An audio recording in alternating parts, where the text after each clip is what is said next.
Cleiton Silva, avançado do Rio Ave, volta a ser apontado ao Benfica. Mas será que esta contratação faz sentido? Vamos analisar o jogador e tentar perceber isso mesmo. Eu sou o Miguel Alexandre Pereira e este é o 5 Minutos a Benfica. Um canal que aborda o passado, o presente e o futuro da equipa encarnada.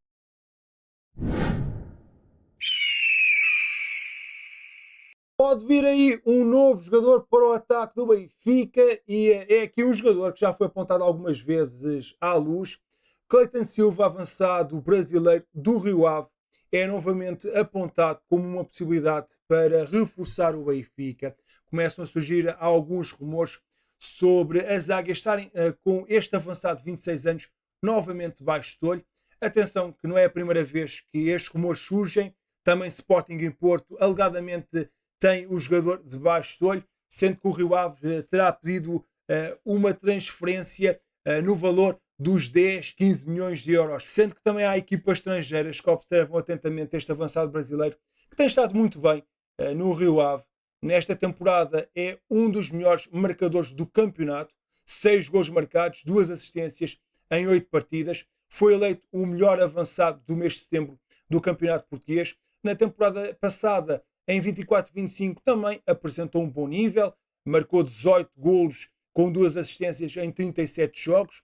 É aqui um dos elementos mais determinantes do conjunto vilacondense, que pretende acumular aqui algum dinheiro com a sua venda, e o Benfica, pelos vistos, tem este jogador novamente debaixo de olho. Vamos analisar aqui este ponta de lança, perceber se faz sentido ou não o Benfica avançar para a sua contratação e se realmente é a posição de avançado que o Benfica deve reforçar no mercado de inverno. Mas analisando mais em específico aqui o Cleiton Silva, este avançado de 26 anos começou a sua carreira em clubes de menos pressão no Brasil, até chegar ao Coritiba, onde depois em 22-23 acabou por se transferir para o Casa Pia, onde tem aqui 2 temporadas positivas, principalmente 23-24, onde acaba por ser vendido ao Vasco da Gama por 3 milhões de euros.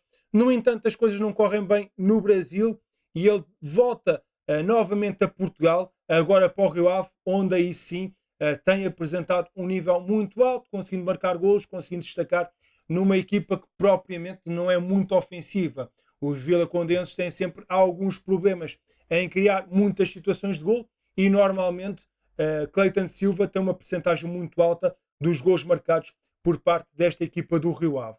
Acaba por ser aqui um jogador alto, um jogador com físico, que consegue aguentar o choque, ataca muita profundidade, ataca muitas costas dos defesas e é muitas vezes aí que consegue criar perigo.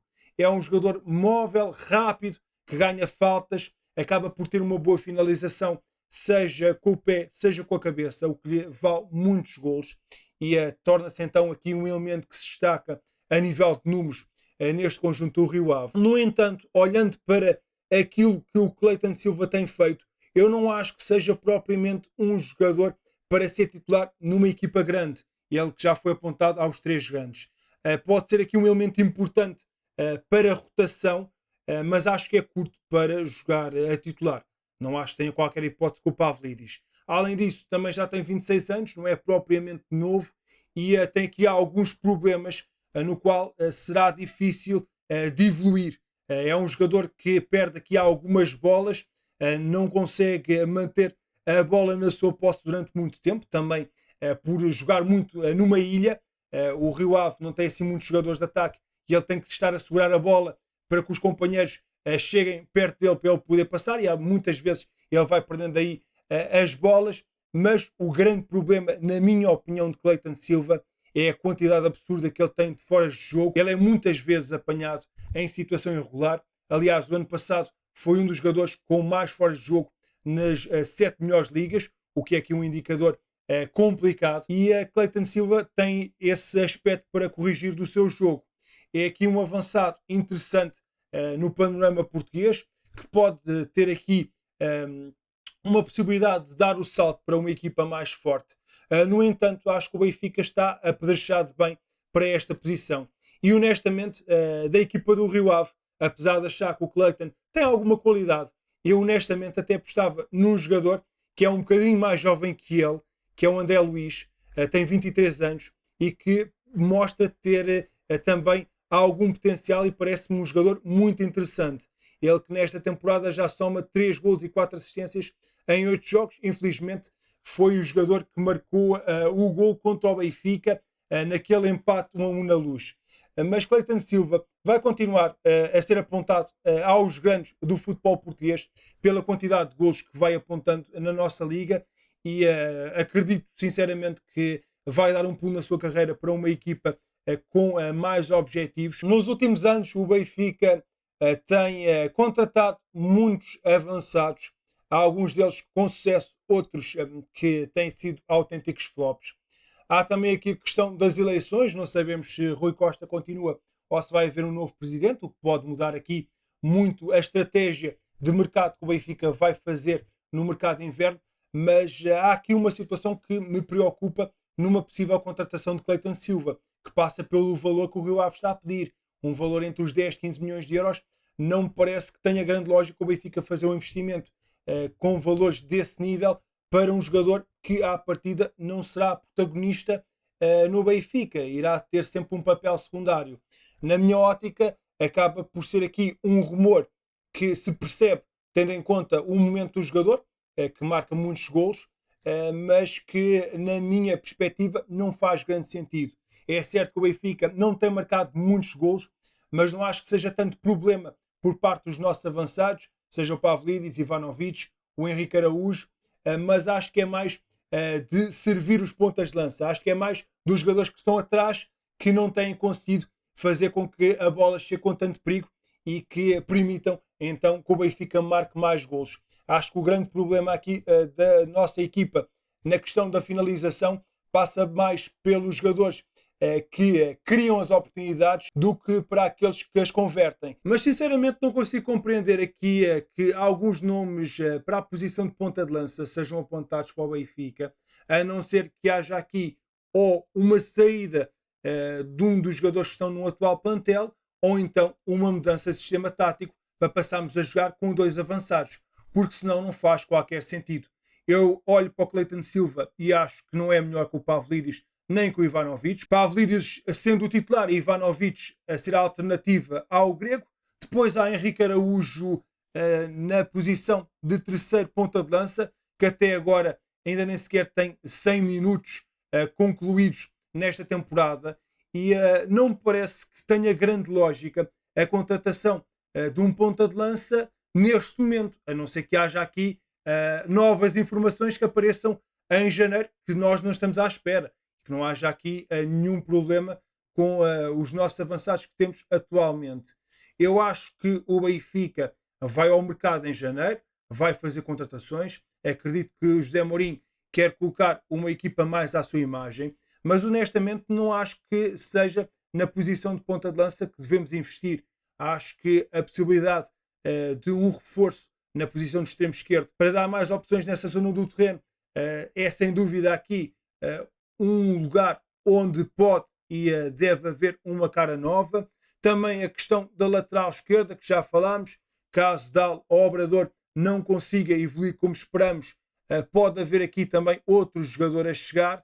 Agora, para a ponta de lança, honestamente, não vejo a necessidade de um reforço para essa posição. Sinceramente, acho que é demasiado dinheiro para um jogador que não vai ser protagonista na temporada 25-26 e havendo a necessidade de reforçar a equipa em outras posições para lhe dar mais opções e maior qualidade em algumas zonas que me parecem mais frágeis do que a questão do ponta de lança propriamente dito. Mas enfim, vamos ver o que é que acontece no futuro. Cleiton Silva não é propriamente um jogador que foi apontado uma ou duas vezes ao Benfica, já foi várias vezes apontado às Águias. Vamos lá ver se realmente vai vestir de vermelho e branco, mas honestamente olhava para outras posições como prioritárias no mercado de inverno. Já sabe o problema físico do internacional ucraniano. Sudakov está em dúvida para o jogo com os Chaves, mas a lesão não será grave. Após avaliação clínica com realização de exames complementares de diagnóstico, informa-se que o atleta Sudakov sofreu um traumatismo direto no ombro esquerdo, com entorse acromia clavicular ligeira. Apesar do problema não ser grave, o internacional ucraniano está em dúvida para o próximo jogo do Benfica, informou o clube em nota à imprensa. Felizmente, então, os exames complementares descartaram uma lesão a mais grave. O criativo de 23 anos se lesionado aos 39 minutos do jogo entre a Ucrânia e a Islândia na sequência de um choque com o adversário. Sudakov deixou o estágio da seleção ucraniana e vai então iniciar o tratamento no Benfica. O jogador de 23 anos trabalha para ainda tentar ser a opção para a deslocação a Chaves na terceira eliminatória da Taça de Portugal, agendada para as 19h30 de sexta-feira. O duelo da Prova Rainha marca o regresso dos comandados José Mourinho à competição de clubes. 4 dias depois da visita a Trás-os-Montes, o Benfica joga uma cartada muito importante para as contas da Liga dos Campeões em Newcastle, na terceira jornada da fase da Liga. Goleada no futebol feminino, o Benfica goleou o Valadares Gaia por 4-1 em jogo da quarta jornada do campeonato. No estádio municipal, Dr. Jorge Sampaio foram as Águias inaugurar um marcador logo aos 7 minutos por Nicole, que pouco depois, aos 12, acabaria por ser substituída depois de um lance arrepiante, onde chocou de cabeça contra a guarda-redes do Valadares, Erin Seppi, e perdeu os sentidos. A avançada brasileira saiu de maca já consciente e acabou por ser transportada para o hospital. Após a paragem para a assistência médica das duas jogadoras, a partida retomou aos 19 minutos. Pouco depois, as encarnadas dobraram a vantagem, graças a um penalti convertido pela alemã Ana Gasper aos 26 minutos. Antes do intervalo, numa primeira parte que teve 17 minutos, além dos 45 regulamentares, as anfitriãs reduziram graças a um penalti convertido por Erika Parkinson aos 45 mais 16. No segundo tempo, as pentacampeãs nacionais fizeram o 3-1 aos 51, com a defesa Carol Costa a aproveitar um novo penalti, que foi convertido de forma eficaz. Pelo meio, aos 73, a árbitra do encontro assinalou um penalti a favor do Benfica por uma suposta mão da bola de Daniela Santos, mas acabou por reverter a decisão após revisão pelo VAR. Uma nova grande penalidade foi assinalada a favor do Benfica aos 90 mais 4, com Carol Costa a converter e a bisar na partida. Assim o Benfica cola-se ao Sporting no topo da classificação com 10 pontos em 4 jornadas. É mais um troféu conquistado. A equipa de hóquei patins feminino do Benfica bateu a Sanjoanense por 3-1 e conquistou a 12ª Supertaça de hóquei patins feminina consecutiva. Com este triunfo, as encarnadas repetiram o resultado da semana passada, em que venceram o mesmo adversário para a final da Elite Cup. No pavilhão multiusos de Odivelas, o marcador foi inaugurado aos 22 minutos pelas mãos de Amy Blackman. 2 minutos depois a vantagem foi dilatada com o gol de Raquel Santos. Ao intervalo, as Águias venciam por 2-0. Na segunda metade, Sara Rosses converteu uma grande penalidade, fixando o resultado nos 3-0. Catarina Costa reduziu a desvantagem para a Sanjoanense aos 33 minutos de jogo. Sem mais golos na partida, o apito final ditou a vitória por 3-1 do Benfica, que vence a Supertaça desde 2013. As Águias são recordistas desta competição, com 12 vitórias. Temos novo triunfo no handball. O Benfica recebeu e venceu o Águas Santas por 26-22, em duelo referente à 7ª jornada do Campeonato Nacional. Na Luz, as Águias chegaram ao intervalo na frente por 15-13, tendo depois segurado o triunfo com um parcial de 11-9 no segundo tempo. Tal como tem sido habitual, Mikita Valipau revelou-se o jogador em melhor forma do ponto de vista ofensivo, dado que terminou com 7 golos marcados. O Benfica tem agora 6 vitórias e 1 derrota e continua em terceiro lugar no campeonato com 19 pontos conquistados, a 2 do líder Sporting. Amigo, muito obrigado por teres ficado até ao fim do vídeo. Não te esqueças de deixar na caixa de comentários a tua opinião sobre o Clayton Silva. Achas que era um bom reforço para o Benfica ou estás como eu, que era preferível contratar jogadores para outras posições bem mais necessárias? E ficaste mais descansado em saber que Sudakov não vai parar durante muito tempo? Estou muito curioso para saber a tua opinião. Não te esqueças de deixar um gosto neste vídeo, subscrever o canal caso não tenhas feito e deixa na caixa de comentários análise ao goleador. Eu sou Miguel Alexandre Pereira e estes foram os 5 minutos ao Benfica. Saudações benfiquistas.